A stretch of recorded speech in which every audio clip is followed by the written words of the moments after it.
The air in Room C of Florida State Prison wasn't just still. It was dead. It was a vacuum, scientifically scrubbed of all life, all scent, all hope, leaving behind only the sterile tang of industrial disinfectant and the low, oppressive hum of fluorescent lights. In the summer of 1978, this room became my world, my confessional, my personal ninth circle of hell, and at the geometric center of it, on the other side of a steel table bolted to the concrete floor, sat Theodore Robert Bundy. He was the reason the air felt so thin, as if he consumed all the oxygen for himself. Before I walked in, I had stood in the hallway for a full minute, my hand on the cold steel of the door, my reflection staring back at me from its polished surface. I saw Dr. Alistair Beaumont, a man at the peak of his profession, author of The Architecture of Aberration, the psychologist the FBI called when their own profiles hit a brick wall. I saw a man draped in professional confidence, a tailored tweed jacket his suit of armor, a leather briefcase his shield. But beneath it, I felt a tremor of something I hadn't felt since I was a student facing my first oral examination, a knot of pure, unadulterated apprehension. My predecessors, men of considerable renown like Dr. Albright and Professor Mendez, had walked out of this same room defeated, their theories in tatters, describing Bundy not as a man, but as a psychological black hole, a void that offered no purchase for analysis. They said he was a mirror, reflecting back only what you wanted to see. I told myself I was different. I wasn't there to see a reflection. I was there to see what was behind the glass. I pushed the door open. The sound it made was definitive, a heavy metallic clang that echoed for a moment before being swallowed by the soundproofed walls. The closing of a tomb. He was already seated, waiting. He didn't look like a monster. That was the first, most insidious, and most effective lie. Society needs its monsters to have horns and claws, to be misshapen gargoyles that are easily identified and cast out. We crave the ugliness because it confirms their otherness, their separation from us. But Bundy was a devastating blow to that comfort. He was handsome, his features regular and pleasing, his hair neatly parted. He looked like the president of a university debate club, or a promising young political aide, or the friendly neighbor who offers to help you with your groceries. The dissonance was a physical force, a wave of cognitive disruption that hit you the moment you saw him. He smiled as I sat down, a perfectly calibrated, reassuring smile that he controlled with the precision of a surgeon, but it never reached his eyes. That was the second lie, the tell that the entire facade was a construct. His eyes were chips of glacial ice, ancient and utterly devoid of warmth or light. They didn't see you. They assessed you. They were the eyes of a reptile staring out from behind a flawless human mask, and in their depths, I saw the void my colleagues had spoken of. Dr. Alistair Beaumont, he said, his voice a smooth, educated baritone that flowed like honey. He pronounced my name perfectly, giving each syllable its due respect, as if he'd practiced it, savored it. The man they send in when everyone else has given up. I've read your work on aberrant psychology. The Architecture of Aberration. Fascinating stuff, if a little academic. I placed my briefcase on the floor and retrieved my tape recorder, setting it on the table between us.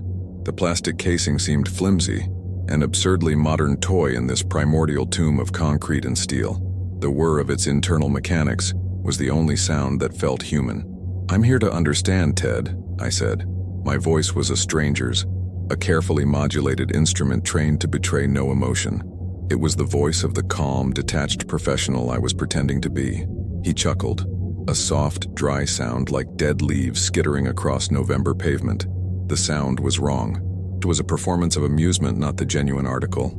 It made the hairs on the back of my neck stand at attention. Understand? That's what they all say. Dr. Albright came in here with his Freudian nonsense, trying to find some trauma in my childhood to blame.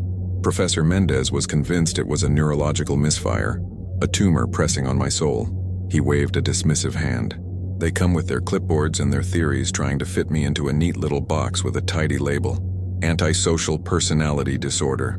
Narcissistic rage. They're just words, doctor. Pathetic little nets trying to catch a hurricane. They are labels for a darkness they can't possibly comprehend. I pressed the record button. The small spools began to turn with a soft, steady whir. The session had begun. "Then help me comprehend," I said, meeting his icy gaze. "Discard the textbooks. I'm not here for labels, I'm here for the source code. For a moment, I thought I saw a flicker of genuine interest in his eyes. He leaned forward, and the diffuse energy in the room seemed to coalesce, focusing into a single, sharp point right between my eyes. The air grew thick, heavy with unspoken things. He lowered his voice to a conspiratorial whisper, and the practiced, charming mask dissolved, replaced by something raw, ancient, and predatory. "You want the source code?" he whispered, testing the words. A dangerous request. Most people who look for it don't like what they find. He paused, letting the silence stretch, a tactic I knew well, designed to make the other person uncomfortable, to make them fill the void. I remained silent. My heartbeat was a frantic drum against my ribs, but my face was a stone facade. Finally, he continued, "There are 23 secrets locked inside my head, Doctor. 23 doors in a long, dark hallway that no one has ever been invited to walk down. The police have the bones, the newspapers have the stories, but I have the why. I have the architecture." He used my own book's title against me. A subtle, brilliant move. He leaned back, the mask of the charming intellectual sliding back into place. "I will give them to you, one by one, but for a price. I'm not here to bargain, Ted." "Oh, this isn't a negotiation," he said with a laugh. "The price is you have to listen. Really listen. No filters, no academic theories. You just have to look into the abyss with me. And the first secret," he paused again, a master of timing, letting my anticipation build into a painful, suffocating pressure. "The first secret is that the devil doesn't need to drag you to hell. He just needs to hand you a map and watch you walk there all by yourself." A chill, colder and sharper than any winter wind, washed over me. It was a primal fear, the fear of the unknown, but it was threaded with something else, something shameful, an intoxicating, terrifying curiosity. In that moment, I believed I was the cartographer, the one who would finally map the uncharted territory of his darkness. I failed to realize that by accepting his map, I was already taking the first step into a land from which there was no return.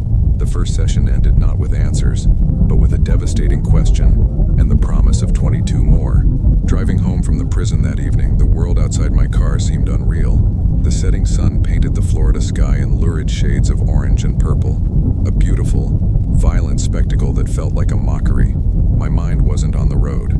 It was back in that gray room, replaying every word, every micro-expression. His offer of 23 secrets wasn't a confession. It was a seduction, a carefully constructed lure for an intellectual ego like mine. He knew I wouldn't be able to resist the ultimate puzzle, the chance to succeed where all others had failed. When I got home, Clara was waiting for me. She was standing in the kitchen, the warm light making her seem like a beacon of normalcy in the encroaching twilight of my thoughts. She had a look of gentle concern on her face. "How was it, Alistair?" she asked, her voice soft. "It was productive," I said, loosening my tie. The knot felt like a noose. "He's intelligent, articulate, and he's willing to talk. Is that a good thing?" she asked, her insight cutting through my professional jargon. "It's the only thing," I replied, perhaps too quickly. "It's the only way to understand." I didn't tell her about the map or the 23 doors. How could I explain that my subject was not a patient but a grandmaster in a game I was only just beginning to learn? My office at the university, once a sanctuary of thought and learning, transformed into a shrine to his depravity. The walls, previously lined with the comforting faces of Freud, Jung, and Adler, were now covered in a macabre collage. Crime scene photos I'd obtained through my FBI contacts, timelines that crisscrossed the country in a spiderweb of death, and victimology charts that attempted to impose order on unimaginable chaos. I'd spend 12, sometimes 16 hours a day in that room, the door closed, listening to the tapes. His voice became the soundtrack to my life, a low, hypnotic murmur that followed me everywhere, that echoed in the quiet moments of my dreams. His voice was a marvel of deception. He could shift from the erudite intellectual discussing philosophy to the charming, self-deprecating law student, and then, in a heartbeat, to something else, a flat, toneless narrator of unspeakable acts. I would listen to the same sentence a dozen times, trying to parse the subtle inflections, the ghost of an emotion that wasn't there. Clara hated the office. She started calling it the crypt. She said the house felt different, that I was bringing a shadow home with me, a palpable cold that clung to my clothes. "I don't understand this obsession, Alistair," she'd say, standing in the doorway, never crossing the threshold. Her presence was a painful reminder of the warm, sane world I was drifting away from. The man is pure evil. What is there to understand? Evil is a theological concept, Clara, a word we use for things that scare us. I'd reply, my eyes not leaving the transcripts, my fingers tracing the path he took across a map of Washington State. I'm interested in the mechanics, the wiring. Think of it like a faulty engine. If we can understand precisely how it's built, how it misfires, we can learn to spot the cracks in others before it's too late. We could save lives. It was a noble lie, a justification I clung to as the current pulled me further from shore. The truth was far more selfish. I was captivated. It was Mount Everest for a psychologist, and I was determined to be the first to reach the summit. The first few secrets he offered were like appetizers, designed to whet my appetite. Secret number 2, the art of the mask. He detailed, with the chilling precision of an engineer, how he crafted his public persona. It wasn't just about smiling. It was about the specific vocabulary to use to appear non-threatening, the open body language, the way to feign sincere empathy by subtly mirroring the posture and speech patterns of the person you were speaking to. It was a masterclass in performative humanity. People don't see what's there, doctor, he explained on the tape, his voice calm and professorial. They see what they expect to see. Give them the image of a clean-cut, harmless young man, and their brains will fill in the rest. They'll do the work for you. Then came secret number 3, the lure. He explained how he weaponized helplessness, turning society's best instincts into an accomplice. The arm sling he fashioned, the crutches, the act of dropping a stack of books and looking flustered. He knew, with an animal's instinct, that we are conditioned to help those who appear vulnerable. He had turned compassion into a trigger for a trap. Listening to him describe it was like listening to a brilliant immunologist explain how a virus uses a body's own defense systems to replicate and destroy it. It was monstrous, but it was also undeniably, horribly brilliant. For weeks, I was in a state of clinical fascination. I was learning, documenting. I was the scientist, he was the specimen. The glass between us was thick and clear, but then came the 4th session and the glass began to crack. The mood was different as soon as I walked in. He was quieter, more introspective, the air of performance gone. He looked tired. Let's talk about the selection process, doctor, he said, his eyes unfocused, looking at a point on the concrete wall just past my head. He seemed to be looking into a memory. Secret number 7, the shimmer. The shimmer? I prompted, my pen poised over my notepad. Yes, he said, his voice dropping. It was never random, not really. I would see it around them. A kind of aura of distraction, an energy they gave off. A woman walking through a shopping mall parking lot, her mind a million miles away, thinking about a fight she had with her husband. A student leaving the library late at night, her thoughts consumed with worry about an upcoming exam.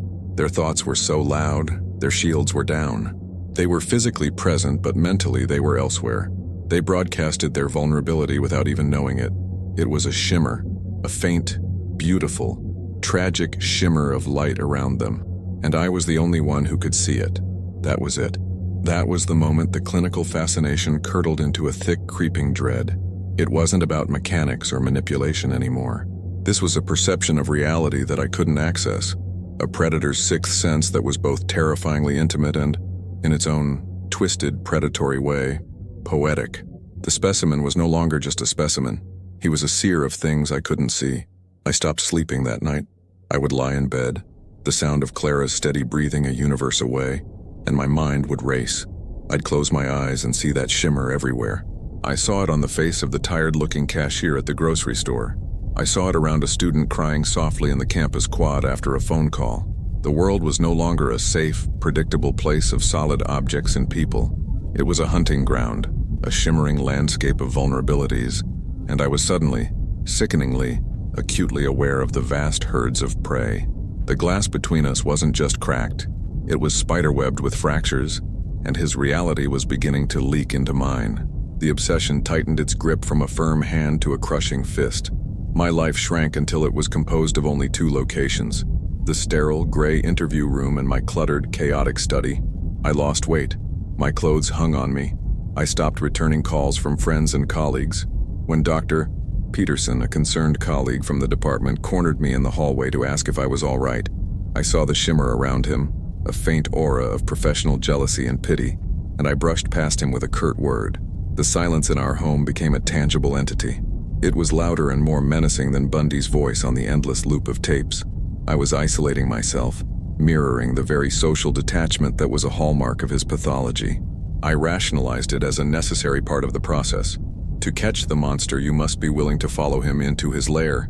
I was a deep-sea diver, descending into an abyss to study the alien creatures that lived in the crushing, absolute dark.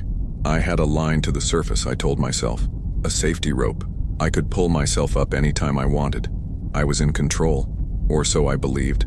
The descent accelerated into a free fall when he shared secret number 13, the echo chamber. He was in a strange mood that day, agitated, almost euphoric. "You have to understand, Doctor," he explained.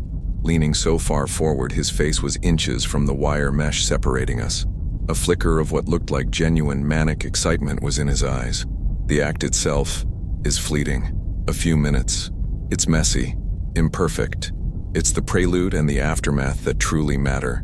The anticipation and the memory, especially the memory. I learned to build an echo chamber in my mind. I could return to any moment years later and relive every sensation, every sound, every smell with perfect hallucinatory clarity. It's how you feed the hunger when you can't hunt. You don't just remember it, you are there again." He described it with the feverish passion of a master artist describing his greatest work. He spoke of how he would sit in a crowded law library, surrounded by the best and brightest of his peers, the smell of old paper and dust in the air, and his mind would be 1,000 miles and 3 years away, lost in a memory so vivid, so total, that it was more real than the textbook open in front of him. This was the secret to his shockingly functional public facade. He was never truly present in our world. He was always living in his own private horrific cinema, the sole audience member and star of a continuous film festival of death. That night, I felt a terrible compulsion. As a clinical exercise, I told myself, a way to understand the mechanism. I locked myself in the crypt. The house was utterly silent. I sat in my leather armchair, turned off the lights, and focused on a memory from my own past. Not a violent one, but one charged with emotion. A bitter, foolish argument I'd had with my father shortly before he died. I pushed into the details, as Bundy had described. The smell of my father's pipe tobacco, a mix of cherry and old books, the scratchy, worn wool of the armchair he always sat in, the precise way the late afternoon sun slanted through the window, illuminating dust motes dancing in the air, and for one terrifying, vertiginous second, it worked. The world of my study, the stacks of books, the looming presence of the filing cabinets, all of it faded to gray. I was 20 years old again, standing in my father's study, the old anger and regret and unspoken love washing over me, as fresh and sharp and agonizing as the day it happened. I could feel the lump in my throat, the heat in my face. I pulled back, gasping for air, my heart hammering against my chest. The room snapped back into focus, but something was different. The safety line to the surface felt dangerously frayed. I had opened a door in my own mind, and I wasn't sure I knew how to close it. The absolute breaking point, the moment the floor fell out from under me completely, came a week later. It was 3 a.m. I was fueled by black coffee and a gnawing dread, cross-referencing victim timelines, a grim, meticulous task that made me feel more like an accountant for a serial killer than a psychologist. I was working on the file of a young woman from Utah, one of his early, less publicized victims. I was skimming the police report, a dry recitation of facts, when a detail in the inventory of her belongings caught my eye, a university library card. I squinted at the name of the institution embossed on the laminated plastic in the grainy photograph. My alma mater. A knot of ice formed in the pit of my stomach. I told myself it was a coincidence, a large university, but I had to know. I cross-referenced the dates of her disappearance with my own attendance. She was a freshman there the same year I was a senior. My hands were shaking so badly I could barely turn the pages of my old yearbooks, the thick, dusty volumes I hadn't opened in a decade. My breath was shallow. The whirring of the tape recorder on the desk sounded like a death rattle. And then I found her, a small black and white photograph in the sea of hopeful faces in the freshman section. Her name was Susan. She had a bright, hopeful, guileless smile. I had no memory of her face, of course. She was one of thousands. But for one academic year, we had walked the same manicured campus lawns, eaten in the same noisy dining halls, breathed the same library air. The statistical probability was infinitesimal, a lightning strike of pure, random coincidence. But in the cold, paranoid logic of my study at 3 in the morning, it felt like something else entirely. It felt like a design, a dark, invisible thread connecting my past to his horror. The shimmer he spoke of. Had she been worried about a final exam that day? Had she been thinking about a boy who didn't call her back? Had I walked right past her on the way to the library, a self-absorbed senior, oblivious while he was miles away, a continent away, somehow sensing her particular shimmering vulnerability? Or was it worse? Had he been there, stalking the campus, wearing one of his masks, his reptilian eyes scanning the crowds? The room felt like it was tilting, the floor shifting beneath my feet. The neat lines of my investigation, the carefully constructed barrier between observer and subject, dissolved into a terrifying, incomprehensible smear. He wasn't a case study anymore. He was a ghost who had walked through my own life without my knowledge. The chill I felt was the icy draft from a door in my own past I never knew he had opened.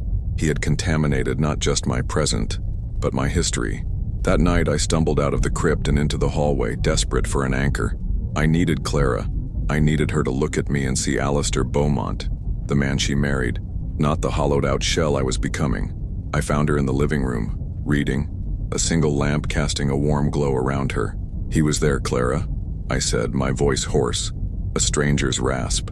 "At my university, the same year." She looked up from her book and her face was a mask of profound sorrow and a deep, weary fear. "And he was in a lot of places, Alistair. The man was a phantom. Everyone knows that." "You don't understand," I insisted, stepping closer, my hands gesturing wildly. "It's the connection, the violation of it. It's like finding out a venomous snake has been living in the walls of your house for years. You were never safe. You just didn't know it." "No," she said, her voice trembling but firm as she placed her book down. She stood up to face me. "The snake isn't in the walls, Alistair. You invited it into this house. You carried it in your briefcase. You sit in that room and you listen to that venom day after day. You talk about his secrets like they're sacred relics. It's not him I'm afraid of anymore. It's you. I look at you and I see the way you think now, the way your eyes move, the way you analyze everything and everyone. I see his logic wearing your face." Her words were a physical blow, a slap that snapped my head back. But beneath the sting of her accusation, a colder, more terrifying thought surfaced like a corpse rising from a frozen lake. What if she was right? What if, in my obsessive quest to map his darkness, I had simply provided it with new, fertile territory to occupy? The safety line to the surface was gone. I hadn't just been looking into the abyss. I had been leaning over it, whispering to it, and it had whispered back. And now its voice was starting to sound like my own. I was in the abyss now, and I was no longer sure which way was up. The fear was no longer about him. It was about me. The final session felt like the end of the world. It was the day before his sentencing was to be finalized, our last scheduled meeting. The air of gamesmanship was gone. He was quiet, subdued, his energy contracted. The monster seemed tired. Or maybe that was just the last, most subtle of his masks. I didn't bring my briefcase or my tape recorder. This wasn't for research. This wasn't for a book or a paper. This was for me. I needed to know the final secret, not for science, but for my own shattered sanity. I needed the final piece of the map, even if it led nowhere. We sat in silence for what felt like an eternity. The hum of the fluorescent lights seemed to drill directly into my skull. "You're running out of time, Ted," I said softly, breaking the silence. He looked at me, and for the first time in all our sessions, I saw something other than the glacial ice or the calculated performance. I saw a flicker of something hollow, an abyss of utter emptiness. "You figured it out, didn't you, Doctor?" he whispered, his voice a dry rasp. "The last one, the keystone, secret number 23. I nodded, my throat tight, the words feeling heavy and dangerous in my mouth. "It's not a memory, it's not a method. It's not about your mother or your childhood or any of the things the others looked for. It's not about something you have. It's about something you don't." "Go on," he urged, his voice barely audible, his eyes locked on mine. "There's a switch in the human brain," I said, the theory I had pieced together in 1,000 sleepless, caffeine-fueled nights now spilling out of me. A final, desperate gambit. A circuit breaker between thought and action. A firewall that separates the darkest, most violent fantasy from the physical reality of committing the act. For 99.9% of people, that wall is solid, unbreakable. It's what stops a man who has a fleeting angry thought about his boss's demise from actually picking up a letter opener. It's the thin, invisible barrier that separates civilization from utter chaos. I leaned in, my voice dropping to match his, the space between us charged with an electric, unholy intimacy. Your secret, the final, most profound one, isn't something you did. It's something you don't have. The switch is missing. The firewall was never installed. There is no barrier in your mind between the darkest thought you can possibly conjure and the action you can commit. It's not that you chose to be a monster, Ted. It's that you were born without the one single thing that would have stopped you. The silence that followed this pronouncement was the most profound and terrifying silence I have ever experienced. I had laid the soul of a man bare, not with judgment, not with theology, but with the cold, sterile precision of a surgeon exposing a fatal, inoperable tumor. I had done it. I had solved the puzzle. I had mapped the darkness down to its source code. I felt a dizzying surge of triumphant, horrifying clarity. I had won the game. He stared at me, his face an unreadable cipher. The hollow look was gone, replaced by that familiar, chilling, reptilian stillness. He leaned back in his chair, a slow, deliberate movement that seemed to stretch time. A faint, almost imperceptible smile played on his lips, and then he spoke. His voice was no longer a whisper. It was calm, conversational, and more terrifying than any scream he could have possibly uttered. "Impressive, Doctor," he said, the smile widening slightly, his eyes holding mine in an unbreakable grip. "Truly impressive. You delved into the abyss and actually found the bottom. You figured out all of my secrets." He paused, letting his words hang in the dead, sterile air between us, each one a perfectly polished stone dropped into a deep well. "How many of yours did you discover in the process?" The steel door clanged shut behind me for the last time, but the sound didn't bring relief. It wasn't the sound of an escape. It was the sound of a different cell door locking, a cell made not of concrete and steel, but of knowledge, a prison with no walls and no exit. A few months later, Theodore Robert Bundy was executed. I watched the news report on a small television in a dusty motel room 100 miles from home, having told Clara I needed to attend a conference. The grainy images of the prison, the crowds outside, the solemn news anchor, it all felt distant, like a story about someone else. The monster was dead. The case was closed. The world was safer. A wave of relief, so profound and so absolute, it almost brought me to my knees, washed over me. I was free. I could go home. I could be Alistair Beaumont again. But as the days turned into weeks, the relief began to curdle, like fresh milk left out in the sun. It soured into a new, quiet, persistent dread. The secrets didn't die with him. He had passed them to me. They were my secrets now. They live in my mind, a permanent, unwelcome tenant. They are there in the notebooks I keep locked in a heavy steel safe in my study, a safe to which only I have the combination. Sometimes I can feel them in there, a malevolent weight, a humming presence in my own house, the knowledge of the shimmer, the awful mechanics of the echo chamber, the horrifying concept of the missing switch. I left the university a year later. I couldn't do it anymore. I couldn't stand in front of a lecture hall of bright, hopeful young faces without seeing them through his eyes. I saw their vulnerabilities, their distractions. My mind, without my consent, would clinically assess their shields, scan them for the tragic shimmer. The work I had once loved, the pursuit of understanding the human mind, was tainted forever. I could no longer see the architecture of aberration without feeling like I was reading a blueprint for my own potential. Clara and I are trying. We are rebuilding. We talk. We go for long, silent walks. But sometimes when she thinks I'm not looking, she'll watch me, and I see the ghost of that old fear in her eyes. The fear of the man I was for a year. The terrifying question of who I might still be underneath it all. I destroyed the tapes. One night, I built a bonfire in our backyard and tossed them in, one by one, watching the plastic casings warp and melt, the thin brown tape curl and turn to black ash.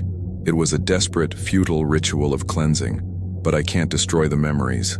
Now late at night, when the house is quiet and I am alone with my thoughts, I find myself standing in front of the mirror in the hallway. I stare into my own eyes, searching for the reflection of the man I used to be. I search for the switch, for the firewall I've always taken for granted was there. The relief of Bundy's death is a distant, faded memory. It has been replaced by a final, lingering, agonizing curiosity. That question he asked me in that gray room echoes in the silence of my mind, a permanent, looping recording. It's the question that wakes me up at 3 a.m. in a cold sweat. It's the question that will define the rest of my life. I understood the monster. That was my triumph and my damnation.